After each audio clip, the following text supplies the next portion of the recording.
newscast from the Weather Authority. This is Local 12 News. The bodies of two young boys killed in last week's school shootings are now in their final resting places.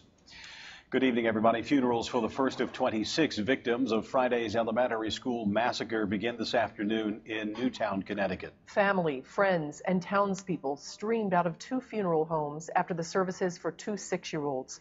While they mourn, police are trying to piece together what happened. Federal agents say the gunman, Adam Lanza, fired guns at shooting ranges over the past several years, but there's no evidence that he did so recently. A spokesperson for Western Connecticut State University says Lanza took college classes when he was only 16. Randall Pinkston reports from Newtown.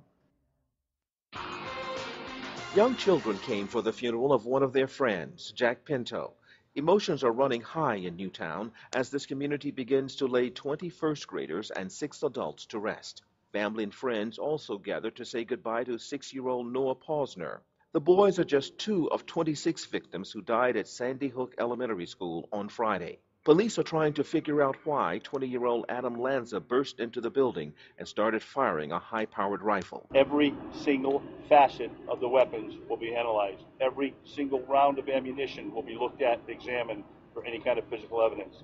Throughout Newtown, there are memorials like this one for the victims and their families. This one is closest to the school.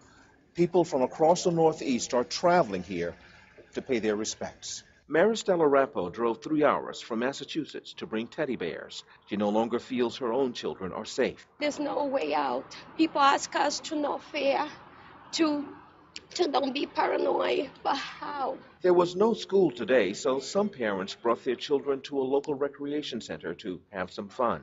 It's exactly what the kids need after such a, terrible tragedy. Crews are renovating an old school in a nearby town for students who survived the shooting. It's expected the building will be ready for classes later this week. Sandy Hook Elementary remains a crime scene, and it is not known if it will ever reopen. Randall Pinkston, CBS News, Newtown, Connecticut. And at least 3 Ohio schools, including one in the tri-state, are on alert after apparent threats in the wake of that school shooting. 18-year-old Devin Casey appeared in court today on an inducing panic charge. Police say the Finneytown High School student made a statement on Facebook saying he was sick of the comments about Newtown, about the shooting there, and he wanted to shoot kids himself.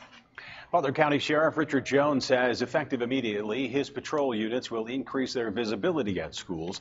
Deputies will patrol more frequently on school grounds and parking lots, and the sheriff's office will add at least 2 more marked cars during normal school hours. Sheriff Jones also renewed a call to place weapons in schools in the hands of either assigned law enforcement officers or teachers or administrators with firearms training. You'll hear from Sheriff Jones tonight on Local 12 News Live at 11 o'clock. And at 5:30 today, why another tri-state sheriff says everyone plays a role in working to avoid future incidents. Showers and storms have been moving through the tri-state all day long. Yeah, severe thunderstorm watch is in effect for some areas. Here's Tim with the first look at the forecast. Yeah, and I think the thunderstorms will be leaving the area. Many of you seeing some pea to marble size hail. That's been the extent of it. The winds a little bit gusty from time to time.